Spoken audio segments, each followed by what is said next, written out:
नमस्कार, मी अजिंक्य बोडके आणि आपण बघताय उत्तर महाराष्ट्र लाईव्हचा विशेष कार्यक्रम आतली बातमी. खरं तर या आतल्या बातमीच्या माध्यमातून आपण मागच्या महिन्यात 2 महिन्यामध्ये अनेक आतल्या बातम्या दिल्या. त्यातील अनेक आतल्या बातम्या खऱ्या ठरल्या, मात्र एक आतली बातमी अजूनही खरी ठरत नाहीये, ते म्हणजे महायुतीचा उमेदवार नाशिकसाठी कोण आहे. खरं तर मागच्या 32 दिवसापासून राजाभाऊ वाजे हे जे शिवसेना उद्धव बाळासाहेब ठाकरे पक्षाचे उमेदवार आहेत, यांनी प्रचारामध्ये आघाडी घेतलेली आहे. या 32 दिवसामध्ये त्यांचा प्रचार प्रचंड पुढे निघून गेलेला आहे. जे काठावरचे लोक असतात ते सुद्धा त्यांना कन्वर्ट करण्यामध्ये राजाभाऊ यशस्वी झालेले आहेत. म्हणजे जे काठावरचे लोक होते, काहींना भुजबळांचं काम करायचं होतं, कोणाला गोडसेंचं काम करायचं होतं, कोणाला अजून कोणाचं तरी काम करायचं होतं. जे काठावरचे जे लोक होते, जे निवडणुकीमध्ये साथ देणारे जे लोक होते, त्यांच्यापर्यंत पण राजाभाऊ वाजे हे पोहोचले आणि त्यांना सुद्धा आपल्या बाजूने वळवण्यात ते यशस्वी झाल्याचं दिसून येत आहे. खरं तर आता सोमवारी राजाभाऊ वाजे हे आपला उमेदवारीचा अर्ज देखील भरणार आहेत आणि तिथून पुढे खऱ्या अर्थाने जो निवडणुकीचा प्रचार आहे त्याला गती येणार आहे. मात्र असं सगळं असून सुद्धा काल 26 तारखेपासून खरं तर निवडणूक प्रक्रिया जी आहे, अधिकृत निवडणूक प्रक्रिया नाशिक लोकसभेसाठीची सुरू झाली.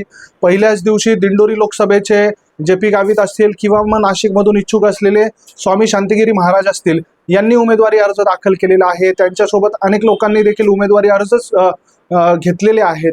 असं सगळं असून सुद्धा 26 तारखेचा जो दुसरा टप्पा होता निवडणुकीचा, तो झाल्यानंतर कदाचित नाशिकचा उमेदवार जाहीर होईल असं बोललं जात होतं. किंवा नाशिक सोबतच उर्वरित जे 7 ते 8 मतदारसंघ आहे, ज्यापैकी 6 ते 7 मतदारसंघ हे शिंदेच्या शिवसेनेला मिळू शकतात अशी शक्यता आहे.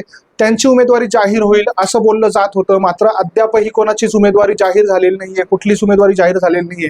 खरं तर आज मोदी महाराष्ट्रामध्ये आहे आणि मोदींच्या बाबतची जी बातमी आहे ती कील होऊ नये किंवा त्यावर काही परिणाम होऊ नये, यामुळे आजच्या दिवस पुन्हा एकदा या उमेदवारा जाहीर होणं थांबवलेलं आहे आणि कदाचित रविवारी किंवा मग सोमवारी 29 तारखेला या उमेदवारा जाहीर होतील असं बोललं जात आहे.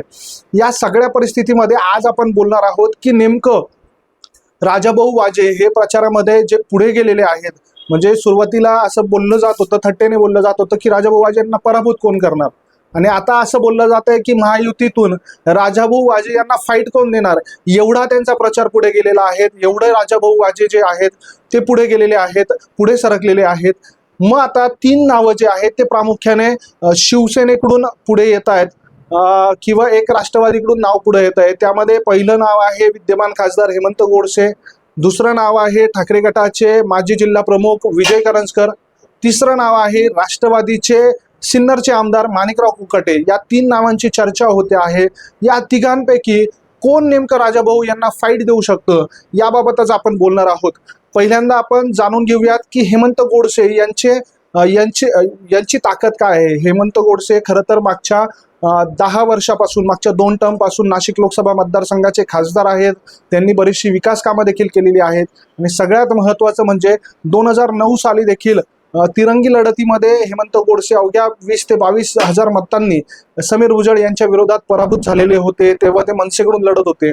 असं सगळं एकूण त्यांचं राजकीय वाटचाल राहिलेली आहे. मात्र हेमंत गोडसे यांचं जे मतदारसंघातलं नातं गोतं आहे किंवा त्यांचं जे वैयक्तिक हितसंबंध आहेत लोकांशी, ही त्यांची जमेची बाजू आहे. 10 वर्षामध्ये खासदार असतानाचं त्यांचा जो कामाचा अनुभव आहे, ही त्यांची जमेची बाजू आहे. मात्र त्याचसोबत दुसरीकडे असं म्हटलं जाते की भारतीय जनता पार्टीकडून त्यांच्या नावाला विरोध होतोय आणि मागच्या 1 महिन्यामध्ये ज्या प्रकारे त्यांना उमेदवारी मिळण्यासाठी मुंबईच्या वाऱ्या कराव्या लागल्या किंवा देवदर्शनं करावी लागली, अगदी अयोध्येला जाऊन रामलल्लाचं दर्शन घ्यावं लागलं, त्यामुळे काहीसं त्यांच्या प्रतिमेवरती जो आहे तो महायुतीकडूनच डाग लावला गेलेला आहे किंवा त्यांची प्रतिमा जी आहे ती थोडीशी डागाळल्या गेलेली आहे. तर दुसरं जो नाव पुढे येत आहे ते म्हणजे विजय करंजकर.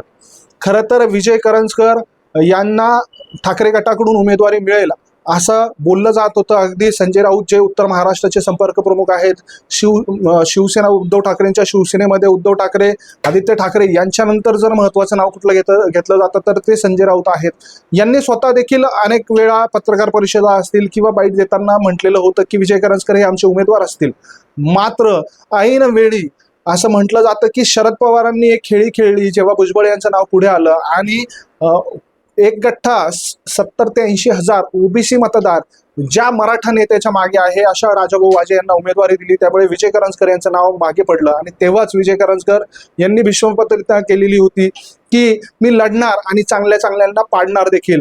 आणि त्यातूनच विजय करंजकर यांच्या नावाची चर्चा जी आहे ती शिंदे गटाकडून मिळणाऱ्या उमेदवारी म्हणजे शिवसेनेकडून त्यांना उमेदवारी मिळेल का आणि त्या माध्यमातून मुख्यमंत्री एकनाथ शिंदे आम्ही निष्ठावंतांना कशी किंवा जुन्या शिवसैनिकांना कसा न्याय देतो हे जे प्रेझेंटेशन आहे ते जनतेसमोर घेऊन जातात का अशी चर्चा होऊ लागली। खरं तर आपल्याकडे जी आतली बातमी आहे त्या आतल्या बातमीच्या माध्यमातून मागच्या 10 ते 12 दिवसामध्ये विजय करंजकर या नावावरती खूप सिरियसली विचार केला गेलेला आहे।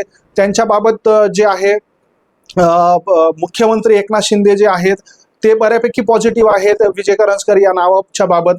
विजय करंजकर यांची ताकद बघायची झाली तर भगूर नगर परिषद जी आहे त्या ठिकाणी त्यांचं मागच्या 15 ते 20 वर्षापासून एक हाती वर्चस्व राहिलेलं आहे। मधल्या काळामध्ये सर्व पक्षीयांनी म्हणजे आजपासून 10 वर्षापूर्वीच्या काळामध्ये सर्व पक्षीयांनी एकत्र येत विजय करंजकर यांच्या विरोधात एक आघाडी उघडलेली होती। त्यावेळी देखील विजय करंजकर यांनी यश संपादन केलेलं होतं। त्याचसोबत नाशिक तालुका मतदारसंघ जो आहे देवळाली मतदारसंघ तिथे त्यांचं चांगलं वर्चस्व आहे। मागील 10 ते 12 वर्षापासून ते शिवसेनेचे जिल्हा प्रमुख असताना त्यांनी अनेकांना पदं वाटलेली असतील, अनेकांना पंचायत समितीच्या किंवा जिल्हा परिषदेच्या उमेदवाऱ्या दिलेल्या असतील, त्याचसोबत ग्रामपंचायत निवडणुकांमध्ये त्यांनी मदत केलेली असेल। अशा सगळ्यामुळे त्यांचं एक शिवसेनेच्या जे ग्रामीण भागातलं जे संघटन आहे त्याच्यावरती चांगलं वर्चस्व आहे। कार्यकर्त्यांमध्ये त्यांची एक चांगली प्रतिमा आहे। मदतीला धावणारा जिल्हा प्रमुख म्हणून त्यांची एक प्रतिमा आहे। त्यासोबत इगतपुरी आणि त्र्यंबकेश्वर तालुक्यामध्ये त्यांचं चांगलं नेटवर्क आहे। मागची जी 2017ची महानगरपालिका निवडणूक झालेली होती त्यावेळी त्यांनी नाशिकमधल्या महानगरपालिका निवडणुकीचं नेतृत्व केलेलं होतं। त्यामुळे नाशिक शहरात देखील त्यांचा एक चांगला मानणारा वर्ग आहे। ही ताकद विजय करंजकर यांची आहे। त्याच्यामुळेच त्यांच्या नावाचा खूप सिरियसली विचार केला जातोय आणि त्यांच्या बाबत देखील एक सर्वे देखील पार पडलेला आहे असं देखील आपल्यापर्यंत सूत्रांच्या अहवालाने माहिती मिळते आहे। तर तिसरं नाव आहे आणि ते नाव कदाचित खूप दिग्गज असू शकतं आणि हे नाव जर समोर आलं तर राजाभाऊ वाजे यांना त्यांच्या होम पेजवर म्हणजे सिन्नरमध्ये खूप मोठा फटका बसू शकतो असं बोललं जात आहे। आणि ते नाव म्हणजे राष्ट्रवादी अजित पवार गटाचे आमदार माणिकराव कोकाटे। खरं तर माणिकराव कोकाटे हे मागच्या 5 निवडणुकीमध्ये 4 वेळा हे सिन्नरचे आमदार राहिलेले आहेत।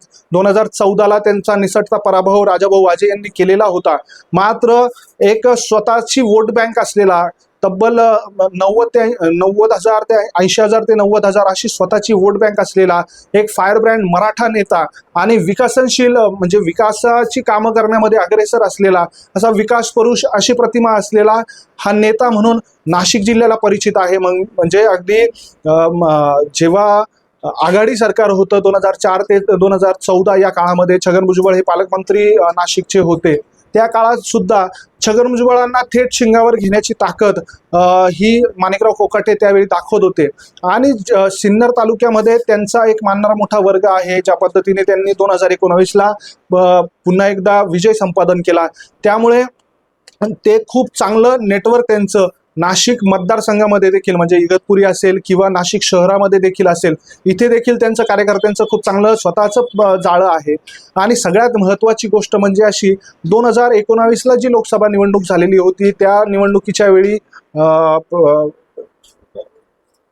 माणिकराव कोकाटे यांनी देखील अपक्ष उमेदवारी केलेली होती। ट्रॅक्टर निशाणी घेऊन त्यांनी उमेदवारी केलेली होती। एकच फॅक्टर माणिकरावचा ट्रॅक्टर अशा पद्धतीची घोषणा त्यावेळी देण्यात आलेली होती। आणि अशा वेळी सुद्धा तब्बल 1,46,000 इतकं बलाढ्य मतदान हे अपक्ष उमेदवार असताना देखील माणिकराव कोकाटे यांनी घेतलेलं होतं। त्यातलं 90,000 मतदान हे सिन्नर तालुक्यातून असलं तरी इतर मतदारसंघातून म्हणजे नाशिकच्या शहरी भाग असेल किंवा इगतपुरी त्र्यंबकेश्वर सारखा भाग असेल या भागातून 60,000पर्यंत त्यांनी मजल मारलेली होती। आणि अशा परिस्थितीमध्ये जर यंदा भाजपची साथ त्यांना मिळाली, छगन भुजबळ यांची साथ त्यांना मिळाली आणि त्याचसोबत शिवसेनेची जर साथ त्यांना मिळाली, एकूणच महायुतीची साथ त्यांना जर मिळाली तर राजाभाऊ वाजे हे जे सिन्नरमधून वन साइड त्यांना मतदान पडेल असं बोललं जात आहे तिथे राजाभाऊ वाजे यांच्या मतांवर चांगले मोठ्या प्रमाणात कात्री लावून माणिकराव कोकाटे इतर भागामध्ये देखील चांगलं मतदान घेऊ शकतात असं बोललं जात आहे। आणि जेव्हा छगन भुजबळ यांनी माघार घेतली त्यानंतर आता माणिकराव कोकाटे यांच्यासाठी छगन भुजबळ हे स्वतः देखील ताकद लावत असल्याचं, वैयक्तिकरित्या ताकद लावत असल्याचं बोललं जात आहे.